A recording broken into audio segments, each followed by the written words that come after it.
And welcome everybody to another Smart Money Circle update. I'm Adam Sarhan. With me today is Tal Jacobson, who's the CEO of Perion. Ticker symbol is PERI. Tal, congratulations for becoming CEO and welcome to the Smart Money Circle show. Thank you, Adam, and thanks for having me. So Tal, I always like to begin. Can you tell us your journey and how you got to where you are today, please? Yeah, absolutely. So I've started my journey at 1997 at a company called Macromedia, company who invented Flash, which most of the web until maybe 10 or 15 years ago were based on, and worked there for 6 years and was acquired by Adobe, and then moved from there to AOL, part of ICQ. Again, try to figure out how do we grow the company, how do we grow instant messaging company, basically back then with no funds. And the idea was, we can go into all those news portals around the world, provide them with our technology of instant messaging. They would promote that, and we would rev share the ads.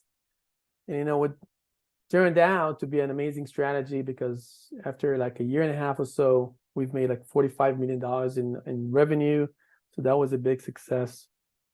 Then managed a company in the US, came back, was part of the McCann Erickson management team. So I learned a lot about how agencies think. Then part of the founding team of a company called SimilarWeb, which we were like 5 people in a room trying to figure out, okay, so what do we build now? 4 years forward, we're like 600 people, raised over $100 million. And again, the company was IPO like 2 years ago. And now in the past 5 years, I've been part of Perion. Again, a great turnaround. I was managing the search division, rebuilt the Microsoft relationship. We got an award for being the biggest supply partner of Microsoft. And now, since we announced it at the beginning of the year, but officially 2 months ago, I became the CEO of the company. And that's, in a nutshell, my 26 years. Love it. I love it. So I'm still a AOL user. I have my AOL email, which people still give me a hard time about, but I remember the 90s, and I remember chatting in the chat room and all that kind of fun stuff, the instant messenger and all that kind of fun things. That's a remarkable story, Tal. Congratulations on your success. SimilarWeb too. I mean, being in that room, it must have been just magnetic or energetic or just who knows. But I'm really bullish on Perion from where you are and where your skill set is, and where the company's position, the valuation, the growth, the earnings are even fantastic. So we've got a lot to discuss, but I'm going to let you speak. Please tell us about your business and some of your competitive advantages. Yeah, absolutely. So at the end of the day, Perion is, I think it's very easy what we do. It's hard. The mechanics is hard, but the story is easy. So everything we do is basically connect advertisers with their consumers, and we do that through technology. So we're not a lot of people, roughly around 500 people. But our entire goal is, how do we build more technology to connect advertisers with consumers?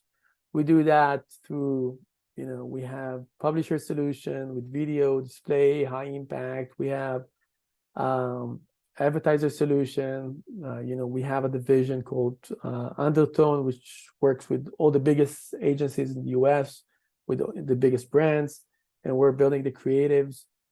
And we have the search division, and we basically do and combine all our technology in one place, one centralized place, and then we get all those insights that can help us grow into different segments, right?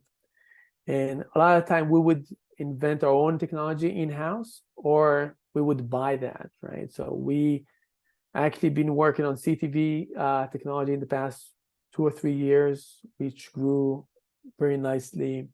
We've built our retail technology, which grew very nicely. But sometimes we would just buy a company. So we bought, like 2 years ago, we bought a company named Vidazoo, which provides, display and video solution for websites, and it grows very, very fast. And a lot of publishers, content publishers, love them. We're getting more and more clients, and it works great. I love it. So you're in a space, the advertising space. We've had a lot of evolution go on in that space, and a lot of it's like Darwinism, the strong survive and the strong thrive. Clearly you're strong and you've survived, so my hat's off to you. It's really, really a great story, and even the valuation is very, very attractive. Your earnings are expected to grow significantly over the next several years, and they've been growing quarter over quarter. Sales have been growing double digits over the last 4 quarters. Earnings have been up double digits, and you've got very healthy pre-tax margins and all that fun stuff. So I'm a big fan. Let's shift the conversation a little bit and talk about risk. How do you handle risk? You've had a very successful career. You've been many places. And what are some mistakes you see people make with respect to risk management? Right. So that's a great question. And I want to go back to what you just said. With Darwin, it's not the strongest species that survived.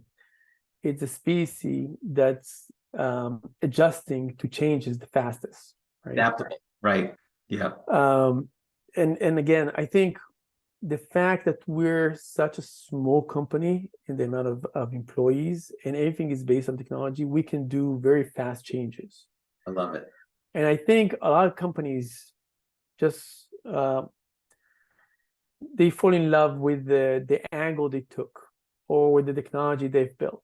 And they're not moving fast enough. They're not changing what they've built fast enough.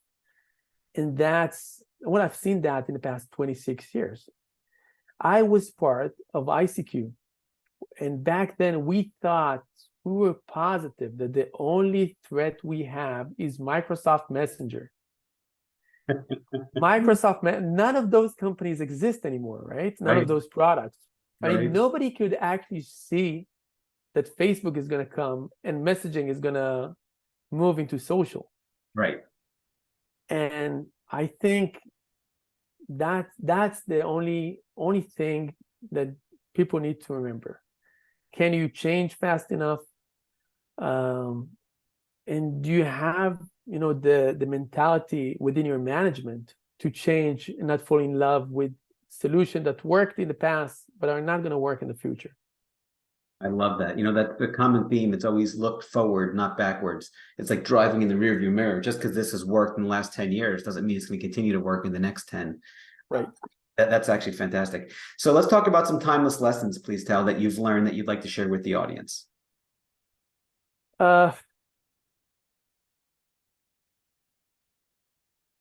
I think,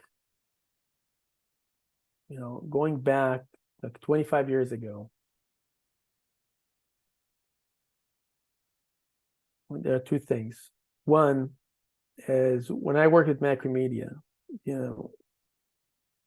25 years or 26 years ago, the internet wasn't that sophisticated back then, right? Right. And we had people selling those software, which were basically a box with a book and a CD. And we had to call all those companies, newspapers or web developers, and to try to sell them that.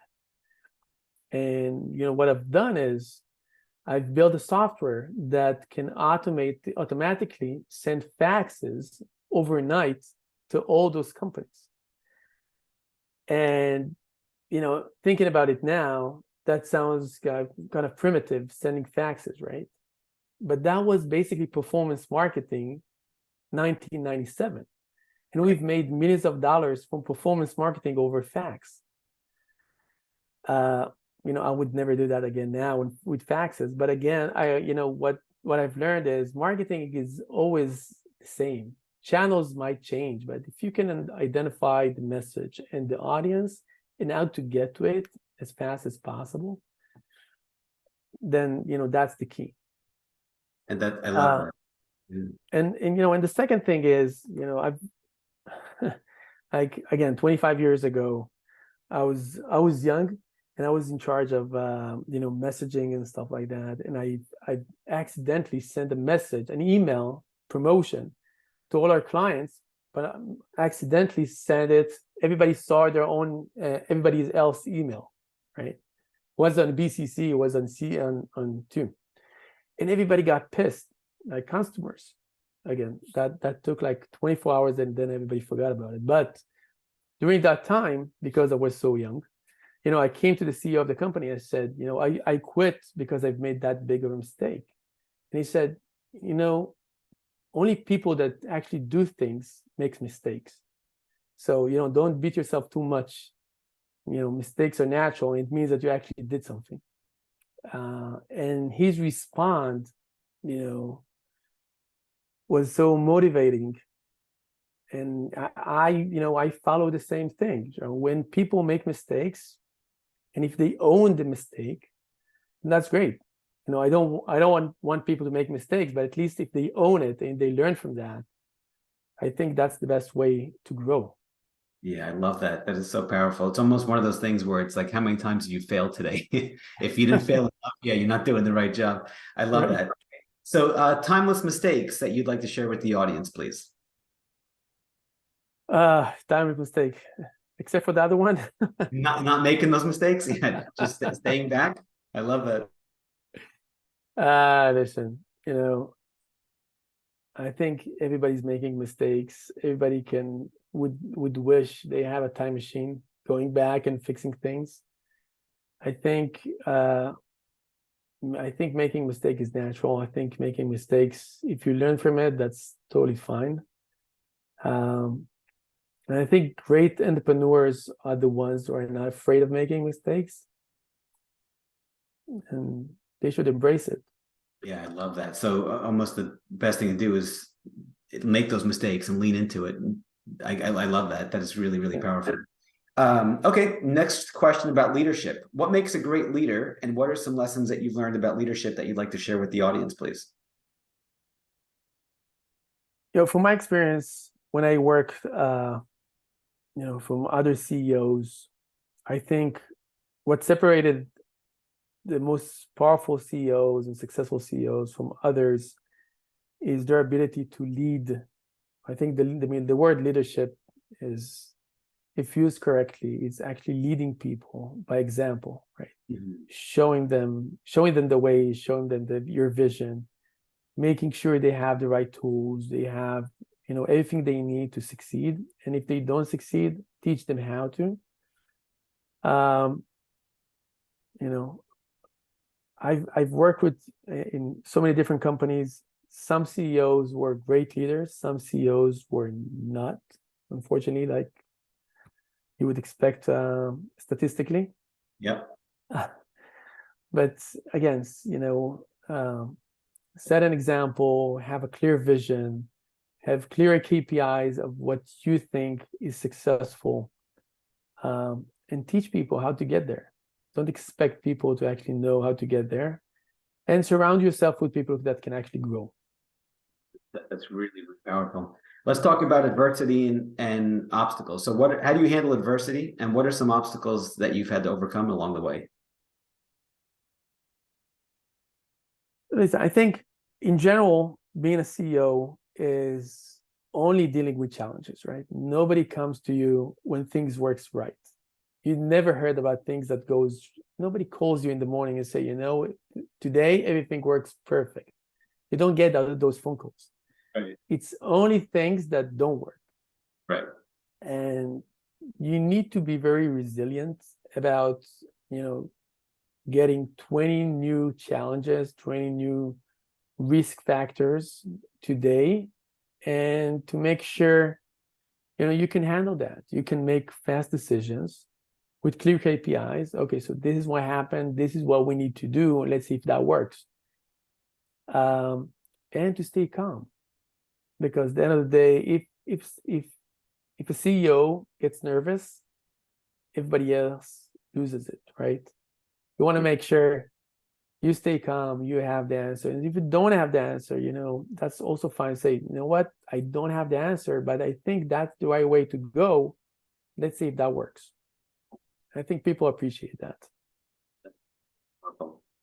Now, what's the best piece of advice you'd like to give the audience or give your 30-year-old self?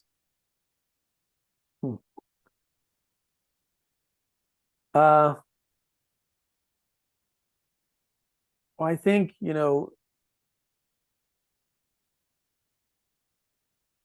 there's a rule saying that the most simple answer is usually the right one.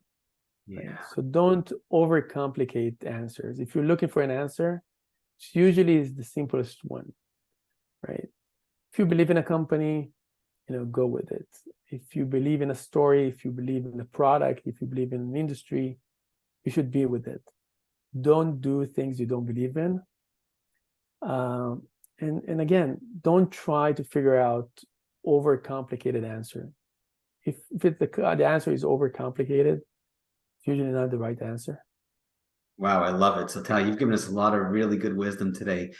Forget the strong survive. It's the ones that are able to adapt the fastest survive. I love that. Number one. Number two, think quickly, but stay calm and make sure you have clear KPIs so you can measure everything. And then also, from a mistake standpoint, understand it's okay to make mistakes and lean into it. Don't shy away from it, because most people are clammed up and they don't live to their potential because they're in fear of making mistakes. And you're just saying, do the opposite. It's okay to make a mistake and then own it. Yeah, and own it. I love it. Yep. Well, Tal, this has been absolutely fantastic. Investors, ticker symbol is PERI, and hopefully, Tal, we'll have you on again soon. Thank you so much for being on today. Thank you.